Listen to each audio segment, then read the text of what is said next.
જામનગરના નજીક મોટી ખાવડી વિસ્તારમાં આવેલું વનતારા આજે પ્રાણીઓ માટે સ્વર્ગ સમાન સંરક્ષણ કેન્દ્ર તરીકે ઉભરી આવ્યું છે. વિશ્વ સ્તરીય સુવિધાઓથી સજ્જ વનતારા વિશ્વના સૌથી આધુનિક પ્રાણી સંરક્ષણ ક્ષેત્રોમાં સ્થાન મેળવી રહ્યું છે. અનંત અંબાણીના ડ્રીમ પ્રોજેક્ટ તરીકે વિકસિત વનતારામાં હજારો બીમાર અને ઘાયલ વન્યજીવોને બચાવી તેમની સારવાર કરવામાં આવી રહી છે.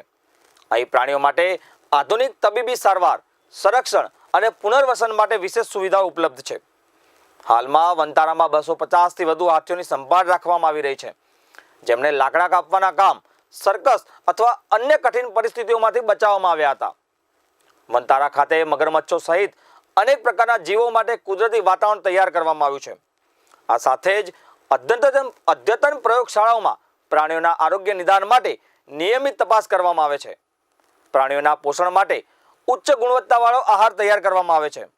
તમને જણાવી દઈએ કે તાજેતરમાં જ માન્ય રાજ્યસભા સાંસદ પરિમલભાઈ નથવાણી દ્વારા ગુજરાતના વિવિધ મીડિયા સંસ્થાના પત્રકારોને વનતારાની મુલાકાત કરાવવામાં આવી હતી. પત્રકારોએ અહીંની સુવિધાઓ અને કાર્ય પદ્ધતિને નજીકથી નિહાળી હતી અને પ્રાણીઓની સંભાળ તથા સંરક્ષણ માટે કરવામાં આવતા પ્રયાસોની પ્રશંસા પણ કરી હતી.